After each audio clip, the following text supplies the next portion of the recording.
36 minutos sobre las 10 de la noche. Alberto Núñez Feijóo, presidente de la Xunta de Galicia, muy buenas noches. Buenas noches. Bueno, hace menos de 2 horas aterrizaba en Vigo, regresaba de Madrid, en donde esta mañana se reunía con el presidente del Gobierno, con Mariano Rajoy. A Mariano Rajoy nos consta que lo conoce hace muchos años, pero hoy era el primer encuentro institucional oficial entre usted como presidente de la Xunta y Mariano Rajoy como presidente del Gobierno. ¿Ha cambiado Rajoy desde que ganó las elecciones, desde que está en la Moncloa? Pues en mi opinión no. Y es una de las cosas que efectivamente pues se puede sacar una conclusión cuando está durante un tiempo largo con él. No ha cambiado. Sigue siendo una persona absolutamente consciente de su responsabilidad. No ha cambiado de amigos, no ha cambiado de forma de ver las cosas y está dispuesto a hacer lo que dijo que iba a hacer, que es intentar recuperar la confianza e intentar sacar a España de esta situación grave y crítica en la que está. Y sobre todo va a hacer una cosa, que lo dijo, y es que va a tomar las decisiones que tenga que tomar para conseguirlo. Eso sí, intentará explicarlas, intentará consensuarlas, intentará acordarlas, pero va a decidir y va a gobernar. Bueno, vamos a hablar un poco de lo que trató con el presidente del Gobierno. Hubo una rueda de prensa después, veíamos antes un vídeo que hizo Cristina Castro, que fue a cubrir la rueda de prensa. Bueno, le costó colar el discurso de Galicia porque había un empeño absoluto de los periodistas porque usted opinara sobre el asunto del copago después de la elaboración en Cataluña de ese copago sanitario con el voto de CiU del Partido Popular.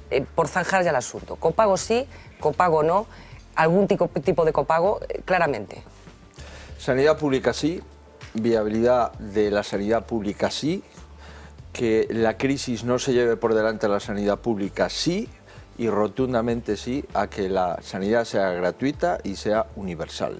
Por lo tanto, en mi opinión, hemos de conseguir que a pesar de las dificultades no se pague, no se tenga que cobrar y en consecuencia el paciente no tenga que pagar por la asistencia sanitaria, ni por una consulta médica, ni por una urgencia en un hospital, ni por una intervención quirúrgica, ni por una prueba diagnóstica. Hay un copago que está instalado en la sanidad desde el principio de los tiempos, que es que hay medicamentos y hay personas que pagan unos porcentajes distintos en los medicamentos. Por lo tanto, abrir un debate sobre si lo que se paga es correcto, si los que pagan son los que tienen que pagar, si se ha de pagar más o si ha de pagar menos, me parece procedente. Pero desde luego, yo no soy partidario del copago en la sanidad, no soy partidario de que la gente tenga que desembolsar dinero para conseguir una asistencia sanitaria porque ya está financiada a través de impuestos. Pero es verdad que estamos en una situación muy complicada, es verdad que en el país vecino, Portugal, se paga 20 euros por acudir a una urgencia, se paga por una consulta, se paga por una estancia en un hospital. Yo soy de los que creo que debemos hacer antes otras cosas que pedirle a un ciudadano que pague por un servicio sanitario. Y sobre la prestación farmacéutica, mire, yo creo que en este momento el debate que se ha organizado y en la capital de España es una especie de burbuja mediática de que Cataluña ha pedido una tasa por una receta, pero yo lo he dicho esta mañana y lo vuelvo a decir hoy, esta tarde, no voy a criminalizar al presidente más por pedirle una tasa en una receta a un ciudadano, porque creo que es mejor hacer eso que cerrar una parte de hospitales o disminuir la actividad quirúrgica en los hospitales de Cataluña. Bueno, hablaron también del AVE. Uno de los asuntos de la reunión de esta mañana fue el AVE. Volvemos a hablar de fechas otra vez, esto es como un déjà vu permanente. En teoría estamos hablando del 2018, pero ¿cuál es su fecha, presidente de la Xunta? Pues mire, nuestra fecha, la fecha del gobierno gallego, antes de las elecciones y después, porque no hemos cambiado de opinión, es que técnicamente el AVE, después de que hemos cumplido ya 8 años de gobierno socialista, el AVE no va a llegar a Galicia, técnicamente no podrá llegar a Galicia antes del 2018. El AVE a Vigo, Pontevedra, Santiago, que es lo que nos queda para finalizar el eje atlántico, se puede finalizar en el año 2014. Y con este planteamiento, se lo he dicho al presidente del Gobierno, y este planteamiento el presidente del Gobierno lo conoce perfectamente. ¿Qué me ha dicho? Pues primero que no le quiere mentir más a la gente, que aquí se ha hablado del AVE, que se ha dicho que llegaba en el año 9, después en el año 10, después en el año 12, después pactamos en el año 15 y no es posible, que no le va a engañar a la gente, mucho menos a los gallegos porque es un gallego más, y él mismo concretará la fecha del AVE y lo dirá asumiendo la responsabilidad de dar una fecha como presidente del Gobierno de España. Yo le he trasladado que en nuestra opinión el AVE no puede ir más allá del 2018 y él me ha trasladado que está viendo la evolución económica y financiera de los presupuestos del año 2012 y del año 2013 y con esa información le dirá la verdad a los gallegos. ¿Pero usted conoce la fecha que maneja Rajoy o no existe esa fecha todavía? Eso solamente se lo puede contestar el señor Rajoy. ¿Pero usted la conoce? No, pero usted, yo conozco la fecha que yo le he planteado al señor Rajoy. ¿Que no es la del 18 entonces o es la del 18? La fecha que el señor Rajoy le va a dar a los gallegos es una competencia indelegable y una responsabilidad indelegable del presidente del Gobierno de España, y yo espero y deseo que el presidente del Gobierno de España nos la dé rápido. Lo que sí es muy importante es que mientras discutimos las fechas se vayan licitando los proyectos. Y en este momento, en los 100 primeros días, cuando se cumplan los 100 primeros días del Gobierno de Mariano Rajoy, estaremos en el entorno de 1.000 millones de euros licitados durante estos primeros 3 meses. Creo que no está mal. Bueno, hablaron también del Naval. Su visita a Madrid coincidió además con la finalización de esa marcha de los trabajadores de Ferrol, que hoy llegaban a Santiago de Compostela después de 3 días andando desde Ferrol. Ayer escuchábamos a Mariano Rajoy en el Congreso contestando una pregunta del diputado Francisco Jorquera, del Bloque Nacionalista Galego, y lo hemos escuchado usted por la mañana en la rueda de prensa. Muy tranquilizador no suena lo que están diciendo. Mire, tenemos un problema con la Unión Europea enquistado desde junio del año pasado, Por lo tanto, estos problemas no surgen de la noche a la mañana, ¿no? Y los problemas, cuanto más se atrase su solución, más grande se convierte el problema. Y tenemos 2 problemas. Desde hace 6 años no hemos conseguido un solo contrato en Navantia Ferrol. Por lo tanto, desde hace 6 años, los astilleros de la ría de Ferrol, los astilleros públicos, no tienen un solo contrato. Claro, ¿y qué capacidad tiene la Xunta para presionar, precisamente porque es un astillero público, para presionar que esos contratos aparezcan? Exactamente, no solamente la capacidad que presionar, que ahí no vamos a disminuir nuestros compromisos de presión, pero esto es un problema de presión y es un problema comercial. Y es un problema de que España tiene que conseguir contratos y de forma inmediata, para que a partir de junio, que finaliza la carga de trabajo definitivamente, los astilleros no se cierren, los astilleros sigan trabajando. Y después el tema del tax lease, que es el sistema de amortización de buques en los astilleros privados, es otro problema que tenemos enconado con Europa desde junio del año 2011 y que el Gobierno de España ya ha mandado una propuesta y la tiene que negociar duramente. Por lo tanto, en este momento lo que le puedo decir es, primero, el presidente del Gobierno sabe perfectamente los problemas de Navantia en la ría de Ferrol y conoce perfectamente los problemas de los astilleros en la ría de Vigo, en la ría de Pontevedra, en la ría de Coruña, que son los astilleros privados. Me ha dicho, en el asunto de los astilleros privados, el tax leaks, que él mismo asumirá la presión que ha de hacer España para conseguir desatascar este problema en el ámbito de la competencia de la Unión Europea. Y en relación con Navantia, que es perfectamente conocedor, que tenemos que conseguir carga de trabajo para Navantia porque las semanas están avanzando y porque no podemos cerrar el astillero de Navantia en la ría de Ferrol. Pero usted es capaz de tranquilizar, me consta que esta noche nos está viendo gente de Ferrol, gente del sector naval, a la espera de esta pregunta y de esta respuesta. ¿Está en condiciones de tranquilizar a la gente que nos está viendo ahora? ¿O hay demasiadas cosas que están pendientes y que no dependen exactamente de agentes internos, sino de agentes externos? Mire, yo creo que la primera obligación de un político es decir la verdad y el primer derecho de un ciudadano es conocer la verdad. Y yo lo que puedo decir en este momento es que estoy más tranquilo después de la entrevista con el presidente del Gobierno que antes de la entrevista con el presidente del Gobierno.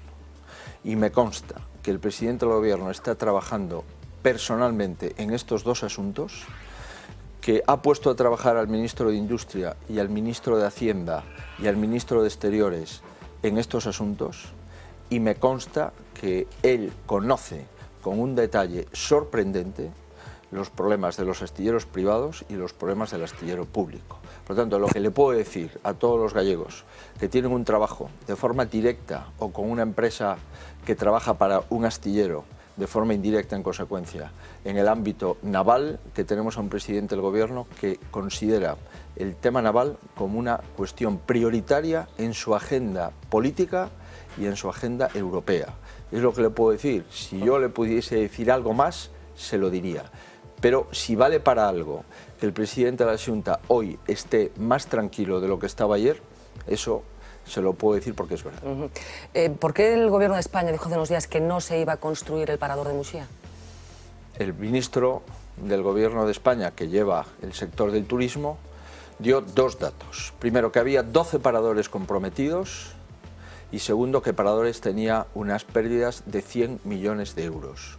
Y que en este contexto entendía que no podría hacer y ejecutar los compromisos que asumió del ministro anterior.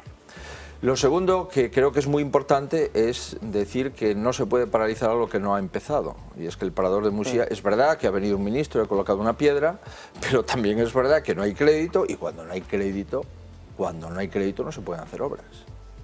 Porque hacer obras sin crédito, además de no ser legal, se incurre en una responsabilidad, que es encargar a una empresa que haga una obra a sabiendas de que no se le va a pagar. Por lo tanto, esta es la situación. Después de 8 años de un gobierno anterior, no tuvieron tiempo para hacer el parador de Muxía. Y en este momento, en plena crisis económica, un gobierno de España tiene que hacer lo que no se ha hecho en los últimos 8 años. Pues verá usted, puede discutirse si hacer un parador en plena crisis económica es prioritario o no. Pero el parador de Muxía no es un parador. El parador de Muxía es un símbolo, es un compromiso del Estado con Galicia. Y el presidente del gobierno lo ha entendido perfectamente. Y me ha dicho, yo haré ese parador en esta legislatura. Y yo así, una vez que me lo ha dicho con claridad, lo he expuesto en la rueda de prensa. Y por lo tanto, yo le digo que el presidente del gobierno esta mañana en Moncloa me ha dicho que él hará ese parador en esta legislatura. Y así se lo transmito a los ciudadanos y, por supuesto, a usted que me lo pregunta. ¿El apoyo del presidente del Gobierno, Mariano Rajoy, al proyecto de NCG Banco es rotundo, explícito y sin fisuras? Mire, hay unas reglas de juego en un sistema financiero donde cada uno tiene sus competencias. El Gobierno tiene las suyas, el supervisor tiene las suyas, la Unión Europea tiene las suyas, y estamos hablando de una reestructuración financiera del sistema bancario español casi en su totalidad. Estamos 3 o 4 años después, cuando ya teníamos que tener solucionado el problema financiero, lo tenemos sin solucionar. Se ha hecho una cosa y su contraria. Se ha dado un bandazo normativo, reales decreto ley, que tenían un ámbito de vigencia de 6 meses. Por lo tanto, la situación es difícil, delicada y confusa. Y a tal efecto, entiendo que cada uno tiene que hacer su trabajo. Los directivos de Nova Galicia Banco tienen el compromiso de capitalizar el banco, es decir, conseguir inversores para devolver el dinero al Estado, dado que ese banco tiene en este momento dinero estatal. Si cada uno cumple sus compromisos, si los inversores capitalizan el banco, entiendo que nosotros, y ya también se lo he trasladado al presidente del Gobierno, necesitamos igualdad de condiciones ante otras opciones de fusiones o de agrupaciones con otras entidades financieras.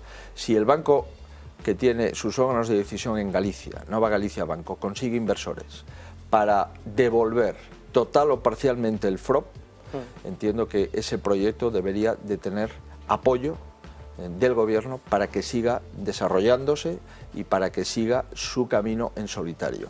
Pero eso, como es natural, tienen que ocurrir una serie de cuestiones fundamentales. La primera, inexcusable, es que los directivos del banco consigan inversores que desembolsen su dinero en igualdad de condiciones que en otros bancos que están en este momento valorando la posibilidad de unirse. Claro, me está planteando usted un escenario en el que habla de reglas de juego, efectivamente que hay que cumplir una serie de reglas de juego que tienen que ver con el sistema financiero, pero no se nos escapa ninguno que también hay decisiones políticas que tienen que ver con esto. Mi pregunta es si el apoyo político al proyecto es explícito. Ya entiendo que hay que cumplir las normas, pero el empuje de la política es importante también. ¿Hay ese compromiso político de apoyar el proyecto? Mire, los apoyos políticos son en las cuestiones que dependen de los políticos. Si un político tiene que tomar una decisión que es votar a favor de una ley, o un político tiene que tomar una decisión que es ejecutar una partida de gasto que se contiene en el presupuesto, eso es una decisión política en sentido estricto. Ahora bien, capitalizar un banco no es una decisión política. Capitalizar un banco es una decisión de un conjunto de inversores que quieran poner dinero en esa entidad bancaria. Por lo tanto, eso es un hecho que no depende de un político. Ahora bien, si conseguimos esos inversores, es decir, si los gestores del banco, en el ámbito de sus competencias indelegables, consiguen esos inversores, entonces los políticos deberemos de optar en concretar o considerar que eso es una opción válida, o considerar que no, que la opción es hacer bancos más grandes, fusionar el banco con otras entidades financieras. Como yo soy político, le digo, si los gestores consiguen capitalizar el banco, yo desde luego como político apoyaré que ese banco tenga vida en el futuro y que ese banco se mantenga con sus órganos de decisión en Galicia, y le pediré también como político que se corresponsabilice con las familias, con los emprendedores y con las empresas gallegas para que priorice sus inversiones en los sectores económicos de Galicia. Ese es mi planteamiento. Ese planteamiento se lo he explicado al presidente del Gobierno y, por supuesto, que ha entendido perfectamente el mensaje porque ha seguido este asunto con mucho interés. Segundo, me ha dicho que sería una muy buena noticia conseguir fondos porque supondría un margen de garantía y un margen de optimismo para todo el sistema financiero español, y por lo tanto que si esto se da, que vamos a seguir hablando para ver si somos capaces de viabilizar este proyecto, que insisto es muy complejo porque prácticamente en España todas las antiguas cajas, ahora ya bancos, que tienen dinero del FROP, ninguna de ellas ha conseguido fondos de inversión suficiente para continuar sola. Claro, pues una singularidad que también merece un apoyo, supongo, ¿no? Pues en mi opinión, sí. Bueno, llega usted a hablar con Rajoy 48 horas después, más o menos, de anunciar en sede parlamentaria esa noticia que consiguió colocar efectivamente en todas las primeras de los periódicos, que es esa fusión entre Oza dos Ríos y Cesuras. No diré Pontecesuras, como el portavoz del Partido Socialista en el Parlamento. ¿Por qué decide anunciar esto en el Parlamento? Mire, hay un debate de Estado de la Autonomía, que es un balance de lo que se ha hecho durante el último año y es un compromiso de las cuestiones que se van a hacer en el siguiente año, y yo tengo muy claro que en época de crisis económica hemos de hacer cosas. Y una de las cosas que hemos de hacer, en mi opinión, es abaratar el coste de los servicios públicos. Y una de las cosas que hemos de hacer es preservar los servicios públicos esenciales de la crisis. Con el actual mapa municipal del siglo XIX es muy difícil conseguirlo en el siglo XXI y en plena crisis económica. Y con un mapa municipal que estaba pensado para una sociedad más agraria, más ganadera, más agrícola, cuando ahora tenemos una sociedad más urbana, más industrial y más de servicios, pues hemos de actualizar ese mapa municipal. Yo he trabajado durante estos años de presidente de la Xunta en un concepto que es hacer una Galicia con todas las diferenciaciones de las ciudades que la conforman, con las diferenciaciones de la costa y del interior, pero una Galicia global.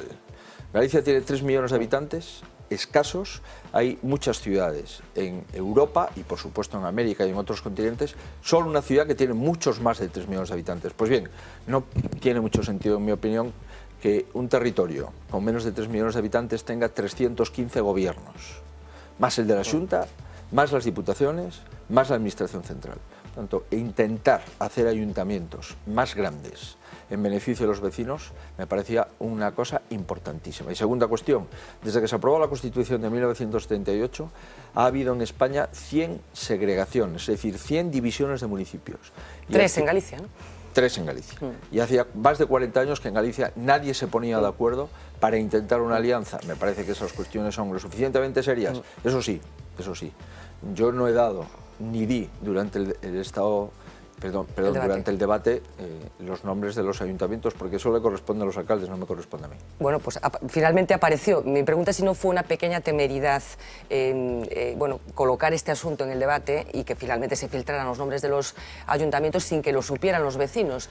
¿No se corre el riesgo un poco de conseguir el efecto contrario, que haya algún problema en la asunción de los vecinos de la iniciativa y que concellos que estuvieran en una disposición similar se echaran atrás como consecuencia de eso? Hombre, yo creo que eso sí me parece una temeridad. Que desde el ámbito político se intente que una fusión fracase, cuando hemos pactado en el debate del Estado de la Autonomía un acuerdo para impulsar las fusiones de los ayuntamientos me parece un doble lenguaje impropio. Y es que ayer los diputados, el Partido Socialista, el Partido Popular, hemos votado a favor de dos cosas. De promover las fusiones en los ámbitos municipales, siempre que los ayuntamientos muestren su conformidad. Y segundo tema, de hacer un libro blanco con técnicos, con especialistas, con expertos, para buscar una hoja de ruta hacia el futuro. De momento vamos a aceptar aquellos ayuntamientos que de común acuerdo planteen esta cuestión, pero creo que tiene que haber un protocolo, tiene que haber un procedimiento, tiene que haber una propuesta razonable de qué ayuntamientos son los que podrían conformar un ayuntamiento nuevo, no cuestión de dejarlo al azar y a la voluntad de dos alcaldes, ¿no? ¿Y esto no sería lógico hacerlo en todo el ámbito del Estado, no en una comunidad autónoma? En mi opinión sí, yo se lo he planteado hoy al presidente del Gobierno como reflexión, y la verdad es que primero me felicitó, no a mí, sino a los alcaldes que se han puesto de acuerdo para iniciar este proyecto, y segundo me ha dicho que le parecía una cuestión que el Gobierno de España tenía que tomar nota en esta política de reformas y en este paquete de reformas que va a implementar el Gobierno de España. Vamos a ver esto, y me recordó, solo la provincia de Burgos tiene más ayuntamientos que Galicia, me recordó el presidente Rajoy, y es verdad, lo cual no significa que en Galicia haya ayuntamientos que sería bueno que se uniesen para pervivir y para persistir en el mapa municipal. Si se consigue al final que Oza de los Ríos y Cesuras se unan, ese ayuntamiento va a tener muchísimas décadas de vida. Si no conseguimos que se unan, no sabemos qué puede pasar dentro de 8, 9, 7, 6 años, no lo sabemos. Ahora, si se juntan y consiguen más de 5.000 habitantes, eso es una dimensión que acredita servicios públicos esenciales, que acredita infraestructuras, abastecimientos, saneamiento, es decir, es una dimensión que se puede rentabilizar desde el punto de vista de los impuestos de los ciudadanos. Bueno, hoy hemos sabido ya que puede haber otra fusión, que es la de una fusión diferente, que es la de Santiago de Compostela y Boqueixón. El alcalde de Boqueixón ya se había manifestado a favor, hoy lo ha hecho el de Compostela. Tiene mucha lista, una lista muy larga de concellos, supongo que de su partido, de momento, que hayan manifestado esta vocación de juntarse. No, yo intentaré recoger su consejo, y no voy a ser temerario, Ni he dicho que Cesuras y Oza de los Ríos iban a fusionar, ni diré que Boqueixón y Compostela u otros, no, eso lo dirán los alcaldes. Yo lo que sí digo es que si tengo alcaldes, si Galicia tiene alcaldes lo suficientemente audaces, lo suficientemente valientes y lo suficientemente responsables para decirle a sus ciudadanos que están en política durante un tiempo para ser útiles y que renuncien a ser alcaldes o concejales para hacer ayuntamientos más grandes, el presidente de la Xunta, su obligación es el apoyarlos. Y yo los voy a apoyar en el tiempo que esté el presidente de la Xunta. Claro, lo que pasa es que se produjo una cierta paradoja, porque precisamente el día que se anuncia la fusión de estos dos concellos, la primera de España, la primera en Galicia, después de 44 años, se produce la disolución de la Mancomunidad de A Coruña, que inicialmente nacía con una vocación similar. Bueno, parece que se están ejerciendo fuerzas contradictorias en estos momentos sobre el territorio. No, creo que no. Pero usted, en La Coruña, como usted sabe, esta mancomunidad existía, pero no funcionaba, ¿no? Y a lo mejor lo que hay que hacer es aquello que no funciona, dejarlo sin efecto para iniciar un nuevo proyecto. Y me consta que en Coruña pues hay interés de hacer cosas, por ejemplo, el transporte metropolitano, que está funcionando y que está cogiendo más usuarios del transporte público que nunca, ha sido un buen proyecto de los ayuntamientos que se han puesto de acuerdo con la Xunta de Galicia. No, yo lo que creo en este asunto es que hay un cambio de tendencia. Es fundamental que usted me pueda preguntar de esto, que pueda criticarlo como lo hacemos o no, y que yo le pueda contestar, porque es que hace 6 meses estoy convencido que usted no me haría esta pregunta, simplemente porque no estaba en la agenda. Y que esté ahora en la agenda de la opinión pública, de la opinión publicada y de los políticos, quiere decir que estamos cumpliendo o que estamos intentando cumplir nuestras obligaciones. Créame, no tiene sentido en este momento que haya casas consistoriales a 1,5 kilómetros una de la otra. No tiene sentido que haya un polideportivo al lado del otro sin utilizar convenientemente ninguno de los dos. No tiene sentido que haya una piscina climatizada, que no se pueda calentar el agua porque no hay dinero para su mantenimiento. Este tipo de cosas, que no las hemos hecho bien, todos. Por supuesto mi partido también. Y que no las hemos hecho bien, a lo mejor durante la bonanza económica, pues pasaban desapercibidas, pero es que ahora ya no. Es que ahora la gente se da cuenta de esto. Bueno, hablábamos del debate del Estado de la Autonomía y en ese debate una frase suya que nos llamó la atención Se trataba de hablar del paro, y se trataba de hablar de España y de la situación del paro en España y de la situación del paro en Galicia. Vamos a recuperarlo. Es un corte muy pequeñito del presidente de la Xunta, como decía, durante ese debate del Estado de la Autonomía, hablando del paro. O paro, sin dúbida, é o primeiro problema de Galicia. Porque Galicia, como sabe, a voceira do BNG é unha parte de España. E España é o país da Unión Europea con máis paro. Por lo tanto, probablemente, señorías, si non estuviéramos nesta nación española, tuviéramos outro paro. Sonó raro. Si no estuviéramos en España, tendríamos otro paro. ¿Estaría mejor Galicia sin estar en España? No, por supuesto que no. Lo que pasa es que, pues, me permití recordarle que por muchos nacionalistas que haya en España, son españoles. Y que preguntarle a un presidente de una parte de España que hay mucho paro sin contextualizar esa pregunta, me parece que cuando menos es una pregunta incompleta. En Galicia hay paro muchísimo, más de 274.000 personas. ¿Qué porcentaje de paro tiene Galicia? Pues 4,6 puntos por debajo de la media de España. Si España tuviese el mismo paro que Galicia, habría 1 millón de españoles trabajando más, de los cuales el 6% de ese millón serían españoles. Pero lo que no me parece razonable es que se le diga a Galicia que es la responsable única del paro de la comunidad, cuando Galicia forma parte de la nación española y España tiene el doble de paro que la media de Europa. Por lo tanto, creo que las cosas hemos de contextualizarlas.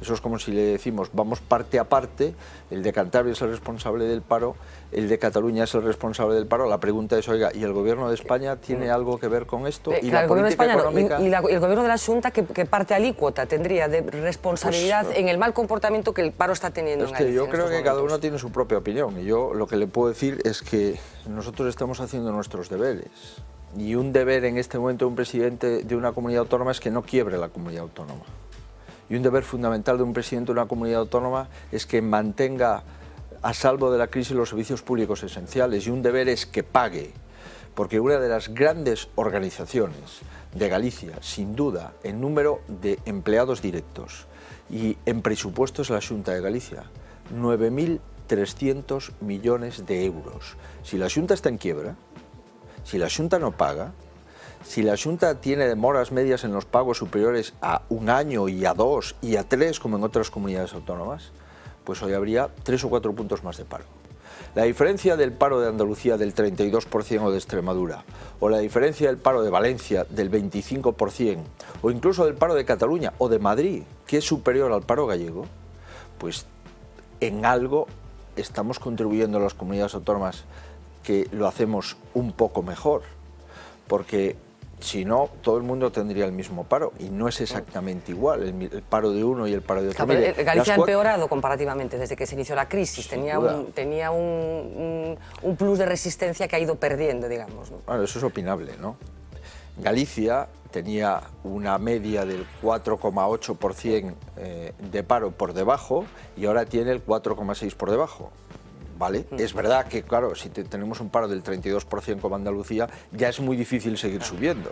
Si tenemos un paro del 18% como en Galicia, a lo mejor puede subir un punto y medio más. Pero fíjese los dos datos que ha dado el gobierno y que nos ha dicho la verdad. Estamos en recesión otra vez en el año 2012. Y la economía no va a crecer, sino que va a decrecer más de 1 punto. Y la previsión de paro en España no va a disminuir, sino que va a crecer en el entorno del 24%. Esto es lo que ha dicho el gobierno de España. Bueno, este es el contexto. El 85% de lo que produce Galicia se lo vende al resto de España, y el resto de España no compra. Y no compra porque hay muchísimo paro, ha bajado el consumo, ha bajado la capacidad de consumo de las familias, y por lo tanto Galicia tiene un problema para vender su ropa, para vender su piedra, para vender su pizarra, para vender su pescado, para vender su automóvil. Galicia tiene un problema porque está dentro de una nación que tiene el doble de paro de la Unión Europea. El déficit público, competencia de las comunidades autónomas. Yo me quiero examinar de lo que es competencia directa de la comunidad, del paro corresponsable, pero responsable único no puedo aceptarlo porque primero no es correcto y segundo no tiene ningún contenido económico esta discusión. Ahora bien, déficit público. Nosotros tenemos la mitad de déficit público que el resto de las comunidades autónomas. Tenemos 5 veces menos déficit público que España. Y tenemos la mitad de déficit público de los países de la Unión Europea. Alemania tiene un déficit público del 1%, Galicia tiene un déficit público del 1,6%. Bien, pues creo que como gallegos, con todo el esfuerzo que hemos hecho, por lo menos deberíamos de sentirnos aliviados de que hay cosas que las hacemos bien. Yo diría, en mi opinión, que muy bien. Galicia vuelve al 31 de marzo a pagar sus facturas a 45 días.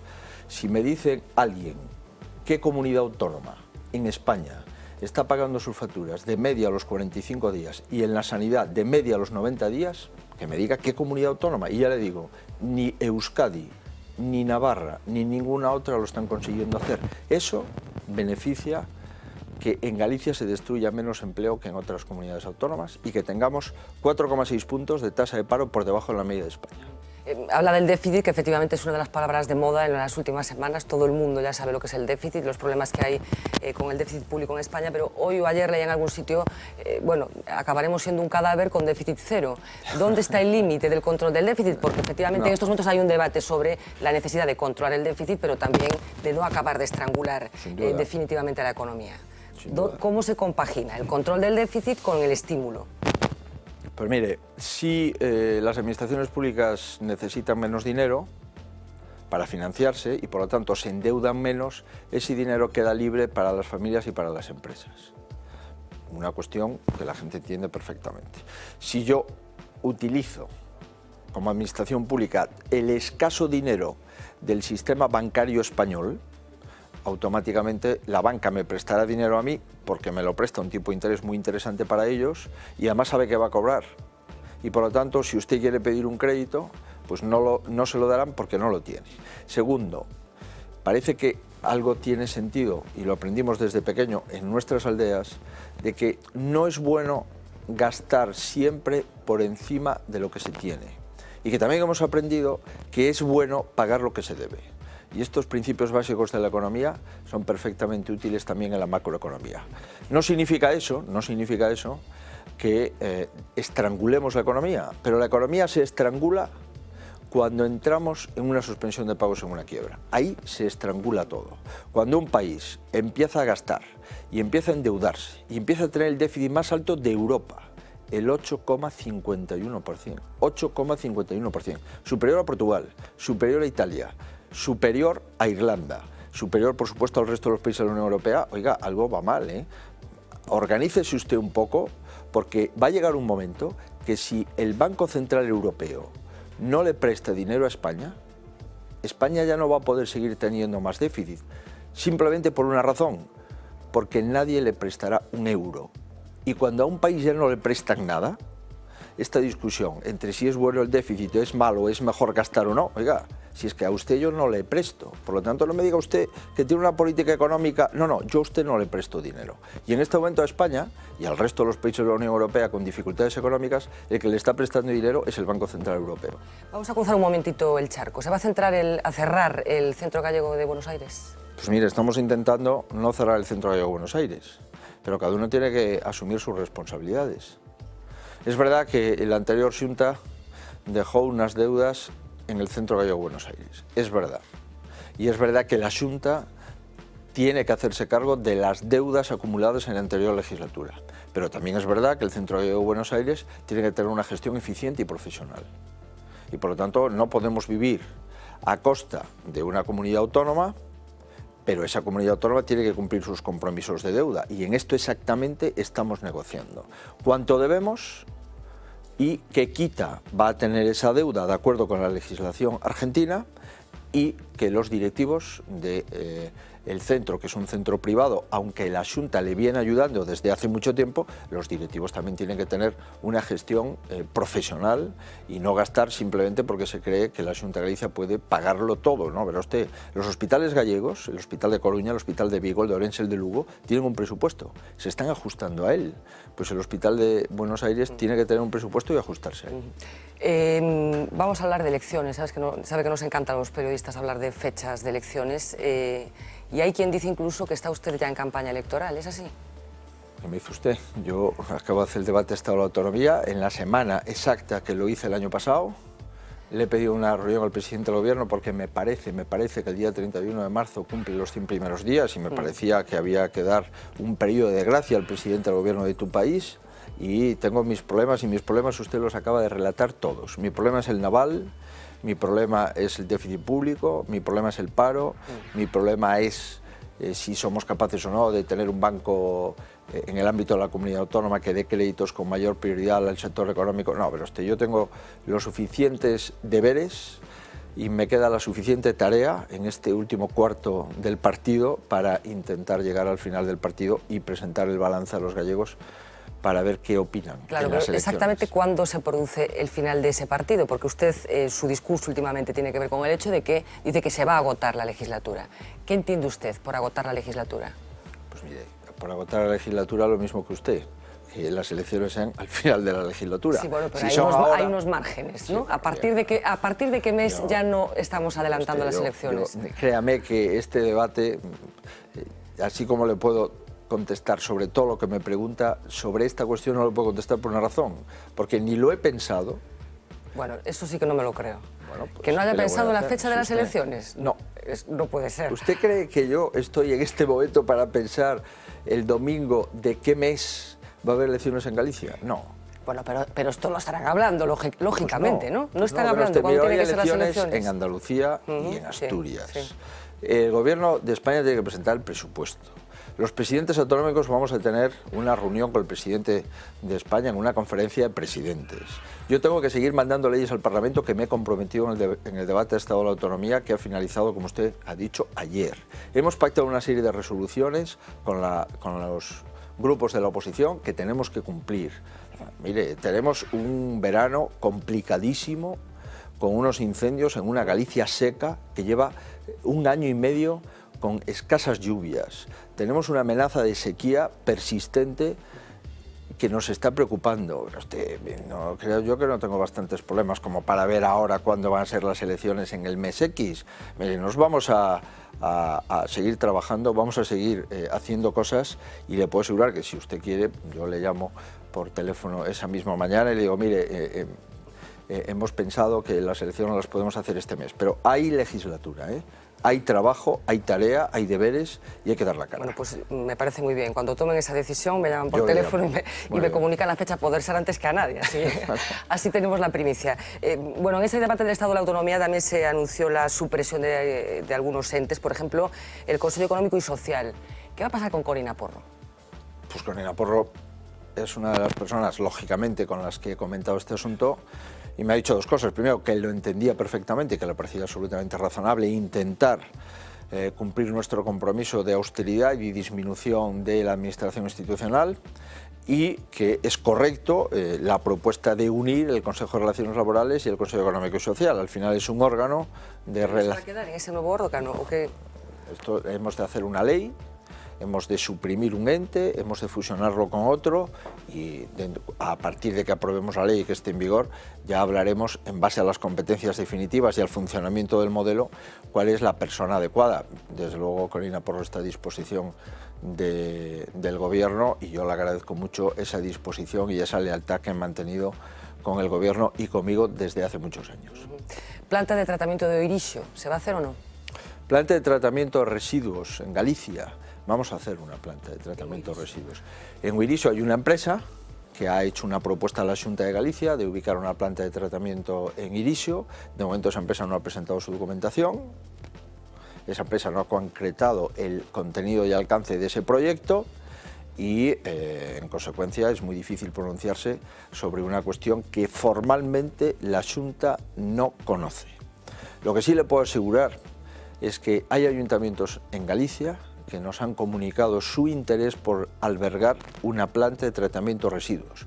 Y lo que sí también le puedo asegurar es que los ayuntamientos que tienen una planta de tratamiento o parecida, Cerceda y Somozas, montarían una gran manifestación si cerramos esas plantas de tratamiento. Por lo tanto, habrá una... Tienen unos grelos estupendos, como dice usted siempre, unos grelos en la zona de Ordes que usted conoce y yo también, y una leche en esa zona, en esa comarca ganadera, fantástica. ¿Y le soluciona a usted un problema político el hecho de que la planta no sea en Oirixo? Y me estoy refiriendo a esa oposición pública que ha manifestado el presidente de la Diputación de Ourense, Baltar. ¿Le conviene a usted políticamente que no sea en Oirixo la planta? Pero usted, el alcalde de Oirixo se ha manifestado a favor de ubicar la planta en ese ayuntamiento. Me parece que es un alcalde responsable. Y yo, desde luego, a los alcaldes responsables les debo un respeto. Por lo tanto, esto no es un problema de lo que le interese o no le interese al presidente de la Xunta. El problema es, nosotros hemos ampliado la planta de Cerceda porque la necesitábamos, porque cuando llegamos estábamos que ya no cabía más basura. La hemos ampliado. Y lo segundo, hemos aprobado un plan de residuos. Y lo tercero, hemos decidido que hay que hacer una nueva planta. Y a partir de ahora, nosotros vamos a... Si esta empresa no presenta su documentación y si la presentara ahí, tendríamos que ver si medioambientalmente cumple todos los requisitos. A partir de ahora lo que vamos a hacer es ver qué sitio nos interesa más y un sitio donde además la gente le parezca bien tener esa planta. Y los hay, y los hay. Hay varios ayuntamientos que nos han notificado, algunos verbalmente y otros por escrito, que estarían interesados en albergar una planta de residuos. Y me parece además que esos alcaldes son bastante inteligentes, porque supone 200 millones de euros de inversión y casi 250 puestos de trabajo entre directos e indirectos. Vamos a hacer una pausa enseguida porque se van a incorporar dos personas más, pero antes de la pausa, hablábamos de Oiriso y de la Diputación de Ourense, inevitablemente le tengo que preguntar qué le ha parecido ese proceso de sucesión tan cuestionado por muchas personas y que permitió que la Diputación de Ourense en estos momentos esté en manos del hijo del que fue presidente de la Diputación hasta ahora. Pues me parece absolutamente... ¿Le parece bien? Ya sé que es legal, Bueno, pero estéticamente... no es poco, ¿eh? ¿Estéticamente le parece bien? No es poco, porque hay cosas que no son tan legales. Que los concejales diputados provinciales de la Diputación de Ourense elijan a su presidente es lo que procede en un órgano democrático. Que haya gente que opine y que se plantee la estética de esa decisión es perfectamente normal y lo comprendo. Pero creo que en democracia hay una cosa que es fundamental y es que todos tienen derecho a ocupar cargos públicos salvo que estén incursos en un supuesto de incompatibilidad. Y José Manuel Baltar se presentó como concejal en el Ayuntamiento de Esgos, renunció a su puesto de diputado y vicepresidente de la Cámara, solicitó la confianza de los diputados provinciales de Ourense y la obtuvo. Es verdad que se apellida Baltar, es verdad. No vamos a hablar... Un pequeño detalle, ¿no? Sin duda, pero bueno, no vamos a hablar de otros políticos que son hijos o esposas o maridos de otras políticas. No vamos a hablar de esto. Estamos hablando clave ahora. No, hay muchos. En la historia de España hay muchísimos, en la historia reciente también, y en la historia anterior también. Hay presidentes del gobierno pues, que han considerado que sus esposas podían ser diputadas en Cortes. Y algunas alcaldesas también. Y algunas alcaldesas, y no ha pasado nada, no ha pasado nada. Pero en fin, recuerdo que hay presidentes del gobierno de la democracia, a los que yo respeto, que han pensado que su mujer podía ser diputada por una circunscripción provincial, y lo fue durante alguna legislatura. Y eso no tuvo ningún problema, o si lo tuvo al menos, no lo recuerdo con tanta intensidad. Bueno, vamos a hacer esa pequeña pausa ahora y enseguida van a entrar en plato Roberto Blanco Valdés y Jorge González Gurriarán, que tienen alguna pregunta para usted. Un minuto.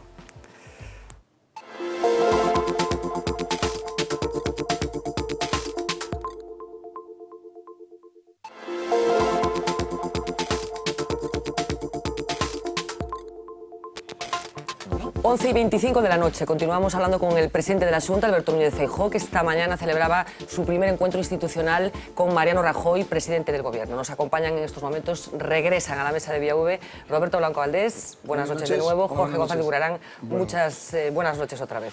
Roberto, el presidente a tu disposición. Sí, yo quería hacerle al presidente una pregunta que no es medio en broma, medio en serio, pero si el presidente tuviera que votar en las elecciones asturianas, teniendo en cuenta la gran amistad que le une al señor Cascos, ¿a quién votaría? Yo lo tengo clarísimo. ¿Al señor Cascos? No, al Partido Popular. Al Partido Popular. Clarísimamente, el señor Cascos, a que le tengo aprecio personal y he trabajado con él muy a gusto durante 3 años y ha confiado en mí para ser presidente de Correos. Le tengo aprecio personal, pero se ha ido de casa. Y cuando uno se va de casa, pues es su responsabilidad. Yo estoy en un partido, milito en un partido, me siento orgulloso de ese partido. Cuando no, pues lo dejaría. Hoy me siento muy orgulloso del Partido Popular, soy militante del Partido Popular y yo este fin de semana voy a hacer campaña, me lo ha pedido nuestra candidata, voy a hacer campaña en Oviedo y en otros lugares de Asturias que no conozco todavía la agenda, pero vamos, yo voy a pedir el voto para el Partido Popular y para el Partido Popular de Asturias. Jorge. Antes una pregunta de Fernanda. fue sobre el tema de las elecciones. Y el presidente nos ha dicho que tiene muchas cosas todavía por hacer. Yo creo que las que ha citado son suficientemente importantes y copiosas como para ocupar otra legislatura más. Entonces, el riesgo de no tener esa legislatura justificaría el amarrar unas elecciones. En consecuencia, si tenemos en cuenta que el PSOE tiene unos problemas internos graves, el bloque tiene unos problemas graves y que tiene muchas cosas por hacer que le pedirían 4 años más, de alguna manera parece evidente que las elecciones hay que intentar ganarlas. En consecuencia, mi pregunta es no cuándo va a celebrar las elecciones, porque eso también depende de cómo vayan las cosas a nivel del Estado, las conclusiones y las consecuencias de las decisiones que está tomando la Administración Central del Estado. Pero todo eso junto sabemos muy bien que hasta el primer semestre largo, segundo semestre del año que viene, en el mejor de los casos, no van a ir mejor que hoy. En consecuencia, la pregunta es, ¿las elecciones no las va a celebrar o las va a celebrar cuando tocan exactamente o antes? Exactamente es un término que en política y en el ámbito electoral no es una fecha como el 25 de julio, el día de Galicia. No es así. Si usted ve, por ejemplo, en las anteriores, nadie discute que el presidente Toriño agotó su mandato. Creo recordar que tenía que hacerlo en junio y lo hizo el 1 de marzo. Pero esto no se discute. Echemos ¿no? cuentas, marzo, a mí ya me valió. Claro, quiero el decir ejemplo ya me valió. Que hacer hoy elecciones, en mi opinión, Abril, mayo, junio. hacer elecciones, en mi opinión, es un ventajismo político que a mí no me gusta ejercer. No, lo digo verdad, porque es verdad que en este momento, tanto el Partido Socialista, en el congreso que hemos visto este fin de semana, pues la diferencia ha sido 17 votos en una candidatura. Por 17 votos, uno es secretario general y la otra no. Y el Bloque Nacionalista Gallego lleva ya 2 escisiones. Por tanto, si yo convoco elecciones hoy, la única justificación para convocarlas es que el Partido Popular, es decir, mi partido, las puede ganar más fácilmente. Pero no hay otra. No hay otra justificación. No hay otra. En mi opinión, no hay otra. ¿Que nosotros las podemos ganar más fácilmente? Pues sí. Ahora, yo creo que esto no consiste en la política, porque si consiste en esto la política... No, pero nosotros tenemos una crisis y el profesor Gurriarán conoce muy bien los efectos de la misma. Tenemos una crisis muy potente y yo a los gallegos no los voy ahora a movilizar para pedir un voto. Yo a los gallegos les tengo que intentar ayudar para acabar una legislatura dignamente, con una comunidad autónoma solvente, con una comunidad, y se lo digo de verdad, a veces digo, oiga, es que usted, es que yo me siento orgulloso de lo que estamos haciendo como colectivo. Y cuando una persona sale de la comunidad autónoma y dice, oiga, ¿qué comunidades autónomas solventes hay en este momento en España? Galicia está siempre dentro de ellas. Y sin embargo hay otras comunidades más ricas, con productos interiores mayores, con sectores empresariales más potentes, con más musculatura industrial, que está en una situación en la que yo nunca voy a poner a Galicia. Por lo tanto, voy a seguir trabajando. ¿Eso puede ser un riesgo para repetir la próxima legislatura? Sí, puede serlo. Pero yo intentaré decir a los gallegos, cuando toquen las elecciones en la campaña electoral, por qué he hecho esto, por qué he trabajado hasta el final y por qué creo que no sería correcto que utilizase las dificultades de los demás para intentar conseguir una legislatura. Hablando de las dificultades de los demás, ahora casi le pido como gallego, como ciudadano gallego, no como presidente de la Xunta, porque me puede contestar que usted no opina sobre los procesos internos de otros partidos, que es una respuesta habitual de los políticos cuando se le pregunta por el contrario. No se crea, como hay ciudadano que se moja, aprovechan la ocasión. No, bueno, pero como ciudadano gallego, ¿cómo analiza, qué importancia cree que tiene ese proceso no de disolución, pero de desmembramiento que está habiendo en el nacionalismo y la posibilidad de que eso se concrete en una alternativa electoral, que es lo que se está hablando?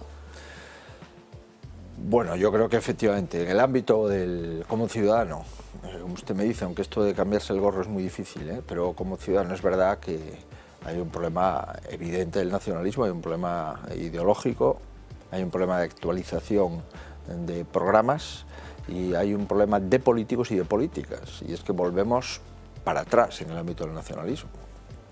Esta es mi opinión.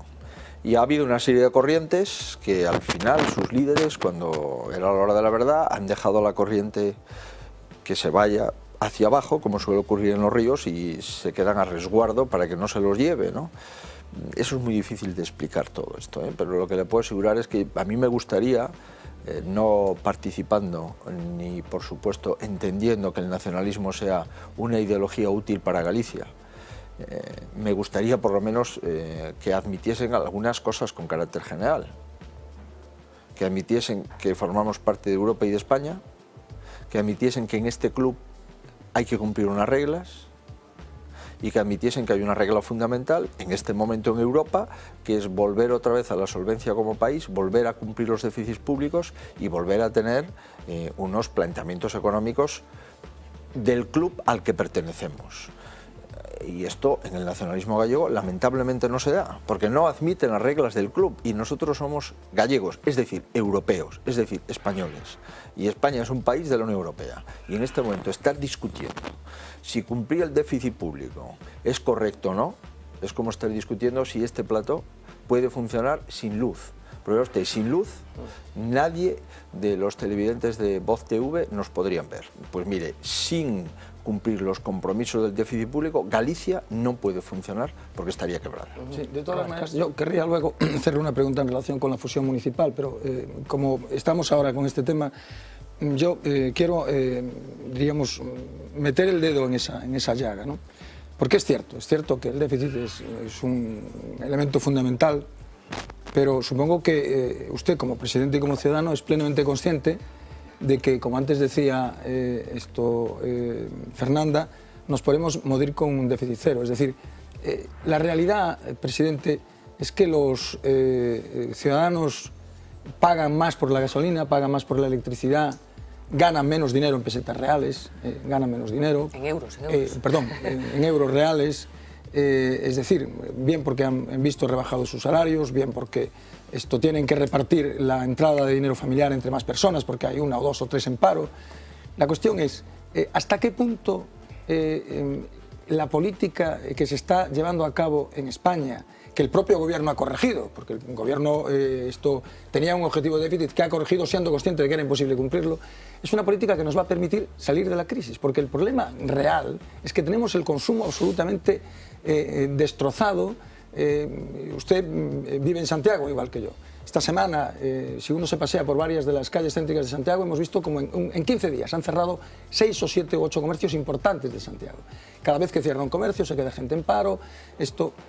¿Vamos a salir de la crisis solo a base de reducción del déficit? Es decir, solo a base de recortes que suponen disminuir la capacidad de gasto de las familias, solo a base de medidas de ajuste que suponen disminuir los salarios reales de las familias y que no van a poder comprar ni coche, no hay crédito, no van a poder comprar. Es decir, ¿cómo salimos de esto? Porque yo entiendo que usted dice, bueno, hay que cumplir los objetivos, es decir, perfecto, hay que cumplir los objetivos, es decir, pero ¿cómo salimos? Es decir, ¿cómo salimos? ¿Qué le dice usted al padre de familia que tiene 2 niños que no trabajan ninguno de los dos en edad de trabajar, cuya mujer o cuyo marido han perdido el empleo y que tiene su salario reducido? O sea, le dice usted que espere. Que van a seguir recortando. Que van a seguir recortando. ¿Cómo salimos? Porque esos son miles de ciudadanos, son millones de ciudadanos, presidente. Son 5 millones de ciudadanos. No, pero no son 5 millones, todos los que están en una situación de contracción. Sí, sí. Pues el déficit es una condición necesaria para salir, pero desde luego no es la única. Es una condición necesaria, pero tenemos que hacer muchas otras cosas. Por lo tanto, Galicia gastaba en el año 2009 12.000 millones de euros aproximadamente. Ahora gastamos 9.300 millones. ¿Qué es mejor, haber gastado 12.000 o hacer lo mismo, en mi opinión, más con 9.300? Yo me apunto a lo segundo. Porque si tuviésemos ingresos por 12.000, pues sería discutible y aquí estaríamos hablando, oiga, usted gasta bien lo que tiene, es eficiente, puede hacerlo de una forma más competitiva, puede usted crear más puestos de trabajo gastándolo mejor, pero el problema es que no los tenemos. Y el problema es que nos hemos gastado tanto dinero y debemos tanto dinero que en este momento, si no aceptamos que nuestro país está endeudado hasta las cejas, entonces le estaremos otra vez mintiendo a la gente. La verdad es dura, la verdad es muy difícil de explicar para un político cuando le tiene que pedir a los ciudadanos su confianza. Pero yo prefiero ser expresidente de la Xunta sin mentirle a la gente que ser presidente montado en una gran mentira. Sí, pero, claro, pero sigue sin especificar.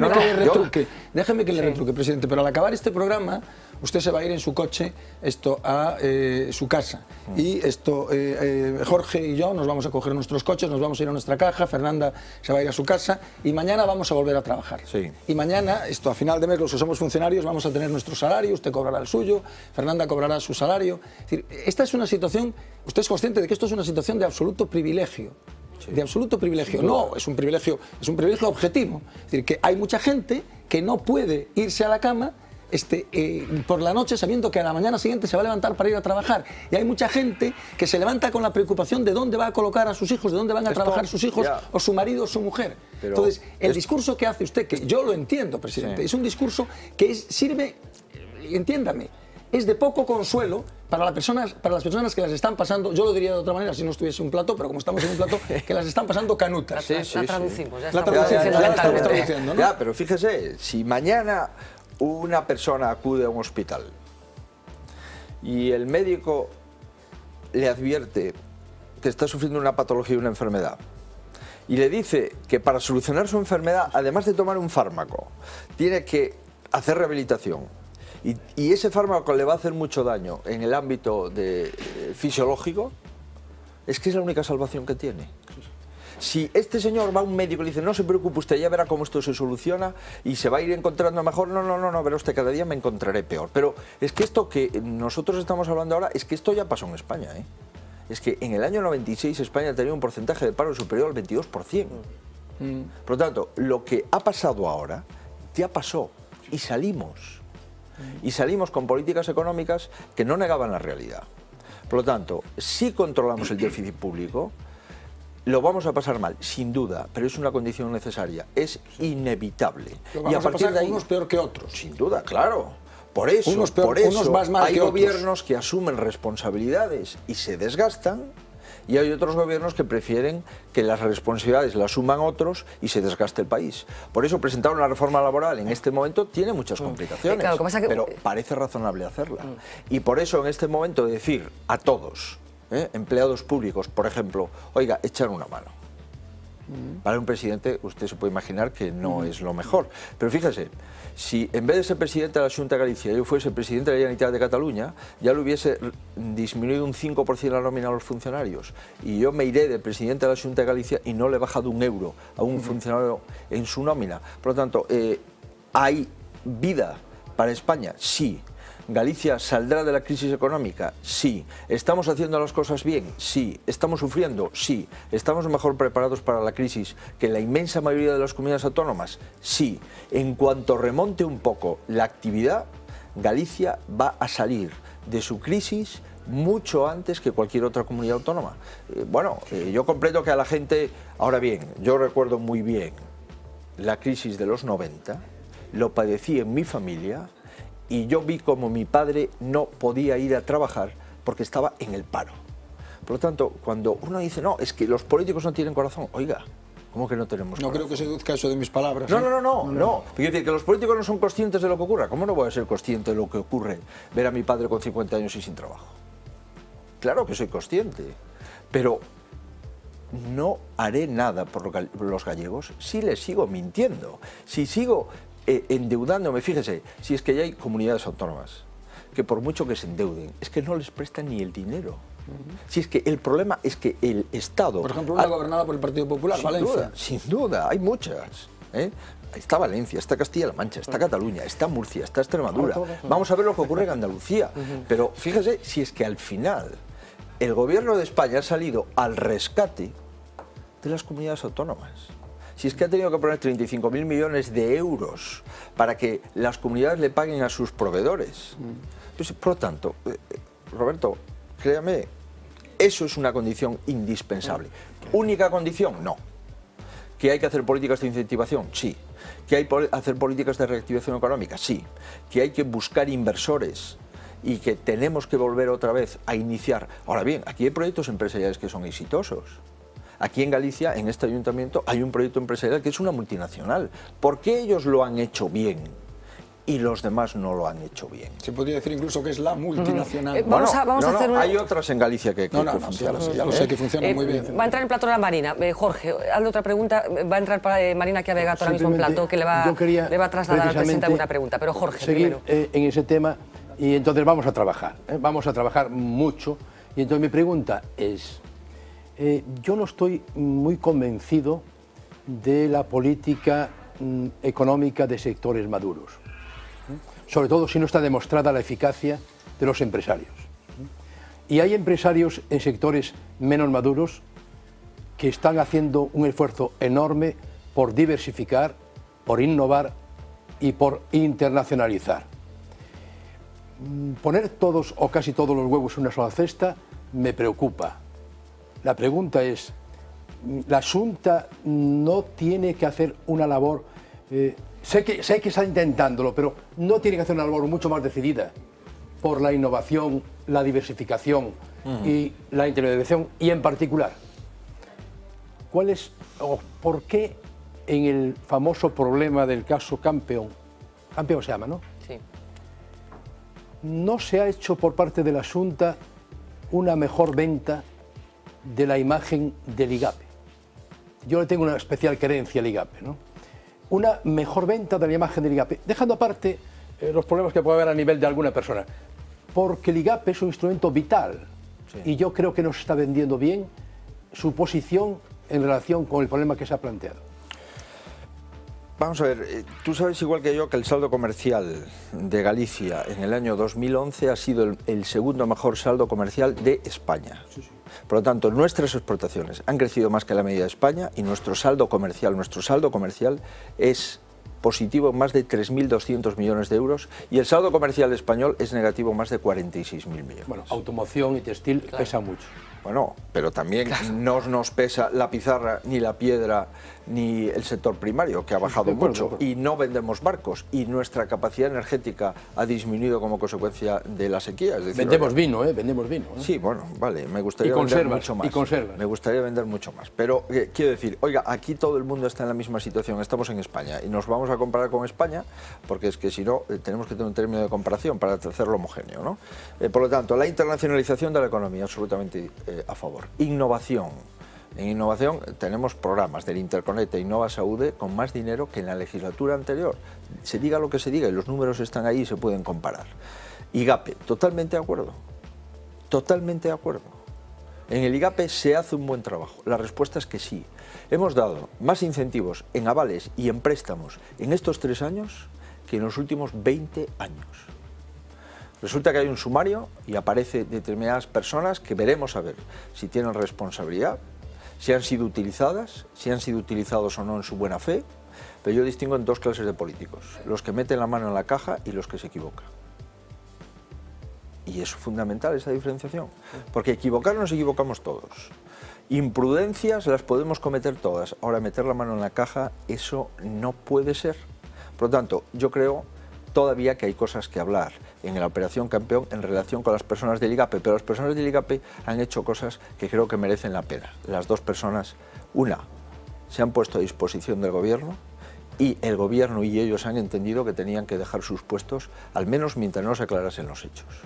Por lo tanto, estoy de acuerdo que no se puede criminalizar a un instituto que es básico y fundamental y que está solucionando muchísimos problemas de liquidez de crédito que en este momento no hay otra posibilidad más que el IGAPE. Pero fíjate, ¿qué ocurriría con Vulcano? ¿Qué ocurriría con los astilleros de la Ría de Vigo? ¿Qué ocurriría con Clesa?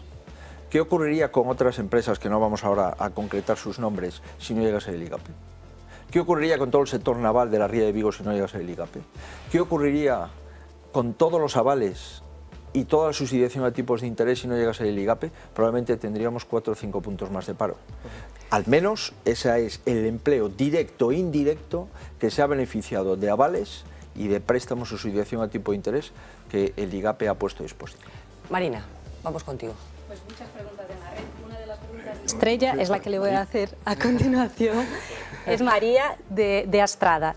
Ella dice que es una de las víctimas de las participaciones preferentes. Quiere saber cuál es la posición de la Xunta, quiere saber si, por ejemplo, usted hoy ha hablado con Mariano Rajoy sobre el tema y quiere saber qué puede esperar ella de las instituciones, si van o no a solucionar su problema.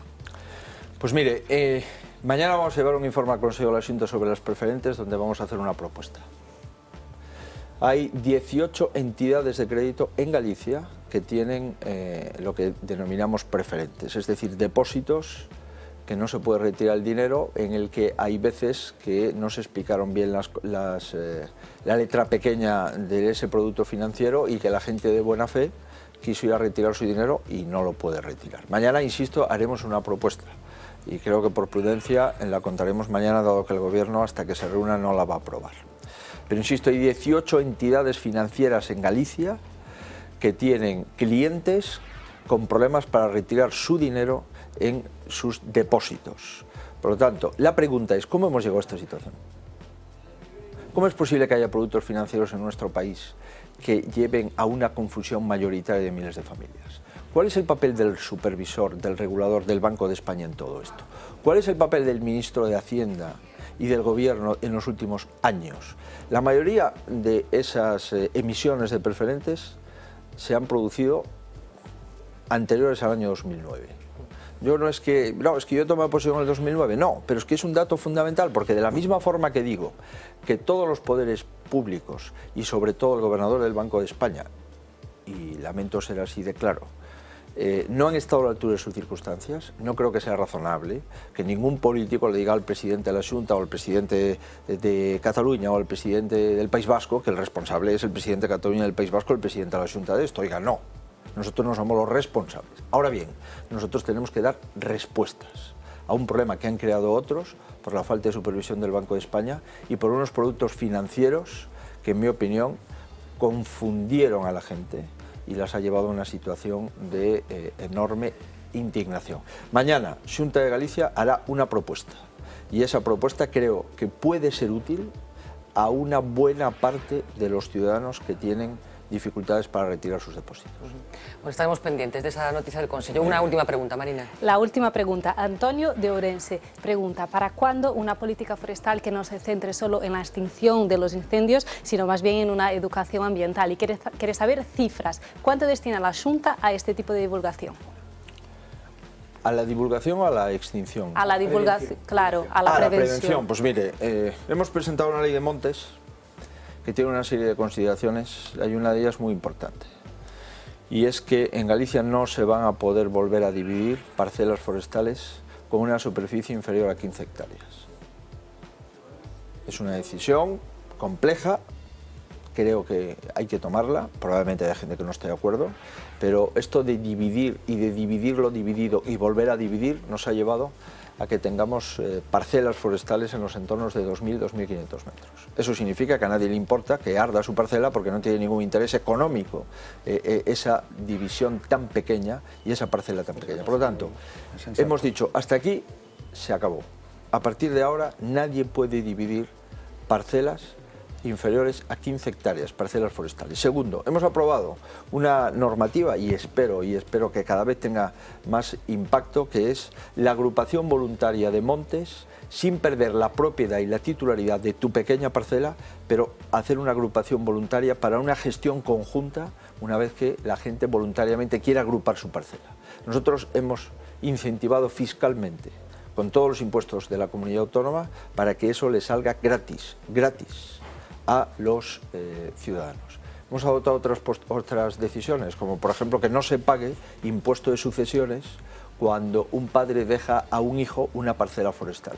Ahora bien, en mi opinión, nos quedan dos asignaturas pendientes. La primera, hemos de regular con responsabilidad los montes vecinales en mano común, que es un porcentaje altísimo de parcelas forestales en Galicia, y la segunda cuestión, hemos de replantear si es razonable o no que una persona no cuide el monte, no le preocupe si arde o no arda, no tenga ningún interés por mantenerlo limpio, ni siquiera le preocupe ponerlo a disposición de una sociedad para que se lo gestione, si esa persona tiene o no que pagar y ser responsable de sus propiedades.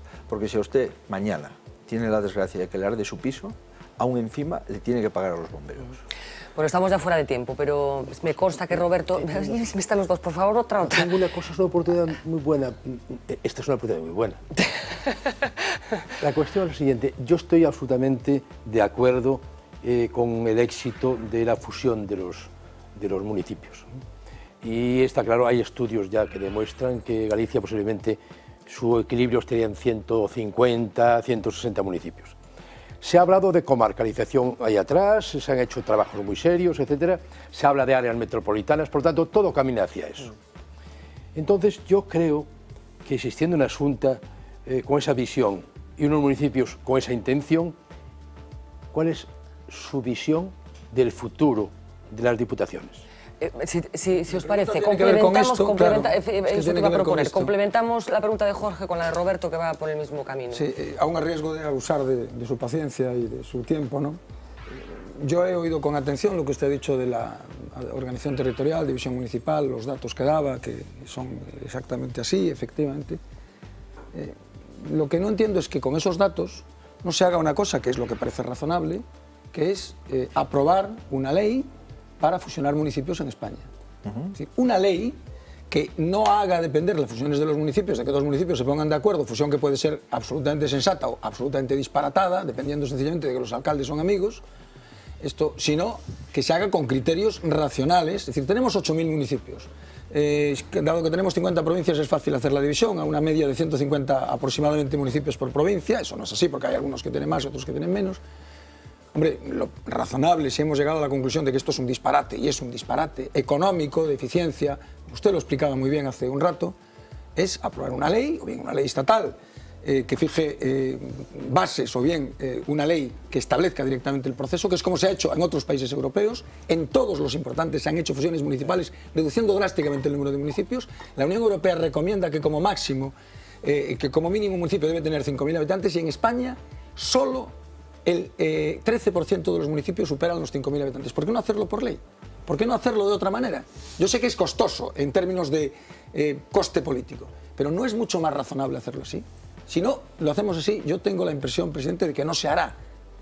Podremos hacerlo a un ritmo de 44 dos cada 44 años y estaremos en el siglo XXIII fusionando municipios. Yo estoy de acuerdo en que lo lógico es abordar una reforma desde el Estado para el Estado, y que no las partes que lo conformamos estemos haciendo lo que consideremos oportuno, porque podría ocurrir que una comunidad decida hacer una cosa y la de al lado decide hacer la contraria, ¿no? Y por lo tanto, y que incluso la que ha sido más correcta y más exigente pueda verse perjudicada en una financiación posterior. Por ejemplo. Por ejemplo. Por lo tanto, yo estoy de acuerdo en que lo lógico sería plantear una ley de planta municipal estatal. Nueva.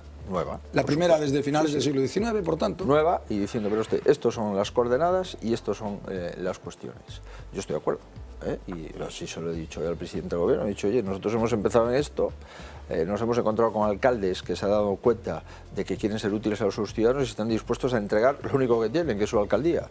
Pero yo creo que esto lo debemos de impulsar. Y es verdad que estamos metidos en una complejidad de reformas en España en este momento, que es muy difícil pedirle a un gobierno en menos de 100 días que haga más cosas. Pero creo que ese debate es un debate que, en mi opinión, en España, desde la Constitución del 78, es un debate pendiente. Alberto Núñez Feijóo, presidente de la Xunta de Galicia, muchísimas gracias y buena suerte. Muchas gracias. Nos despedimos hasta el lunes próximo. Será a partir de las 10 menos 20. Sean felices.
Thank you.